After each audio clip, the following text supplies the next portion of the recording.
69 Gators, and you were one of the senior veteran guys on the offensive line. The first highlight has to be, the first pass. I mean, we just went nuts in the offensive line, seeing Carlos take off down the sideline, and there goes the ball, and it was on from then. Like Max said, it was a whole lot of fun after that. And back then, we couldn't use our hands to block, and it was. I don't see how we did it, because I've been coaching offensive line now for years, and I couldn't imagine not using your hands after coaching these kids now and watching the way it is there. But as Max said earlier, and John said, we had really good protection for not being able to use our hands. I think John was only sacked 6 times that whole season out of how many balls we threw. 396, I think. And 2 of them were his fault because he went the wrong way. He'd say, "Get him, Griff. Get him, Mac." No, I got a lookout block against Kentucky. I heard Dog Helton yelled out, "Look out!" That may have been the first time I was sacked all year. So there is such a thing as a lookout block.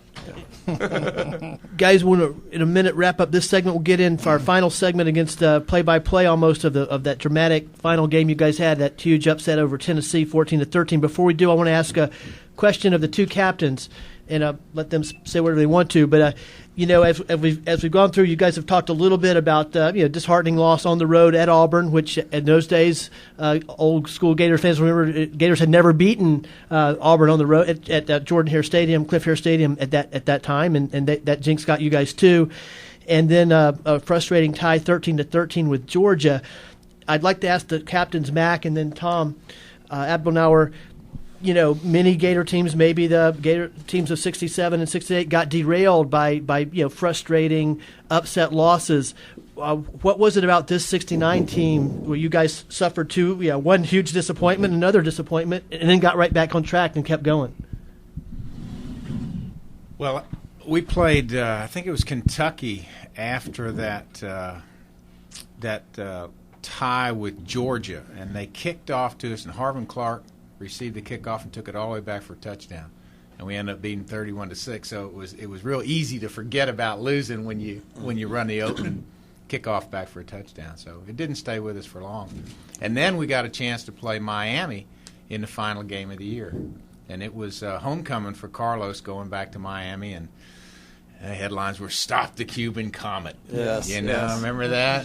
Yep. And there were about 30,000 Cubans in this thing. Oh, it was wild. Obviously, he's the first famous Cuban football player in the state of Florida, and he's going back to his hometown with a winning football team, and the guy just simply catches 15 passes for 237 yards, and TD scores 2 touchdowns and breaks the all-time scoring record for the SEC. And it was a wild finish. It was awesome. Defensive captain Tom Abelnauer? Yeah, we've talked about a lot of games, but we haven't spent much time on the one game I think was really pivotal in my mind, and that was the FSU game. There were some things done in that game that people should always remember. The year before, we played them in Tallahassee. We were heavy underdogs, and we beat them 9-3, holding FSU to 3 points at their home. Next year, they come to our house. We play them. Our defense dropped Bill Kappelman 11 times for a loss of 91 yards. Third quarter, David Gasquire intercepts a pass, returns it to the Florida State 37. Fourth quarter, Florida State drives to our 9-yard line. Teddy Hager in the end zone picks up an interception. 2 other drives were stopped that day. Mike Palahak had an interception. Jack Youngblood had a fumble recovery. And Robert Harold was named National Lineman of the Week in that game. I think that's something really proud. You talk about that defense. I can't be prouder of that game no matter what happens. I just thought that was a great game for us, and I'll always remember it. And it goes to show how strong we really were. Third game of the year. Also, to that time, that was a 15-point difference in scoring. That was the greatest margin of victory up until that point in that series, was 15 points. Now, who was that big, tall, wide receiver they had, and they threw the fade, but they call it the ephus? What did they call that, Steve? The lob it up to that guy? To Ron Sellers, you mean? It was a guy after him about 6'7", and they'd try to lob it up in the end zone to him, and you guys broke it up several times. I remember early when they drove down there. That was Dave Cowens, wasn't it? Which was critical. Thank you for sharing that, Tom Abel, and that's another great example of the character and the nature, the makeup of the 69 Gators. Fresh sophomores making big plays, seniors making big plays, juniors making big plays, opportunistic defense making big plays. We had a field goal kicker who was a sophomore too, Richard Franco, who came here, I think, from Mars. But Franco was one heck of a field goal kicker. I don't think he missed, did he? And he did a good job for us all year. And some other guys really contributed on that team. It was really a special team. Paul Maliska, yes. And before we go to break, let's just two guys I do want to mention. I know that they contributed heavily to the Gators. Of course, Tommy Durrance, we mentioned, set the SEC and Gator scoring record that year on the running game. He had a great running game to go with the passing game. And Paul Maliska, a guy I saw play in high school when he played for Winter Park High School against our Apopka Blue Darters. But would you like to guys say a word or two about Tommy Durrance and Paul Maliska? I'll start with Matt. Paul was one of the most naturally gifted athletes we had on our team. I think probably Steve and Paul were two of the most awesome athletes I've ever seen up until that time. Both of them were hurdlers at the state level in high school.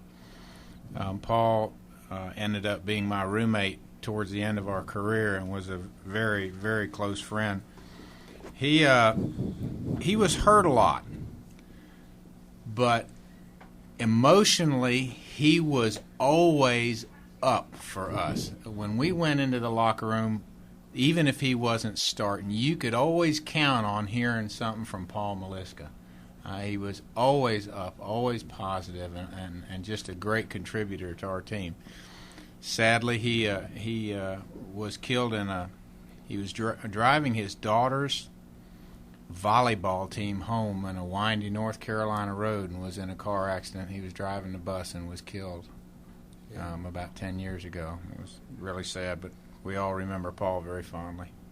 Yes. And somebody like to say a word about Tommy Durrance? Well, Tommy was my age and one of the super softs, absolutely. Yeah, and really a outstanding player, good receiver, good blocker, excellent running back, and a good leader for us too. And unfortunately, he passed away of a neurological disease a couple, 3 years ago. Was a big blow to the Gator Nation. And we always loved Touchdown Tommy. Of course, that's what his nickname became. And, of course, we had another good running back on that team named Mike Rich from Dublin, Georgia. And Mike played a lot of fullback for us and had some terrific carries that season. Guys, that's going to wrap up this segment. We're going to take a quick break. When we come back, we'll have our final segment, the dramatic 14-13 win over heavily favored Tennessee in the Gator Bowl. Guys, stay with us. We'll be back in a few minutes on Talkin' Old School with tribute to the 1969 Gators.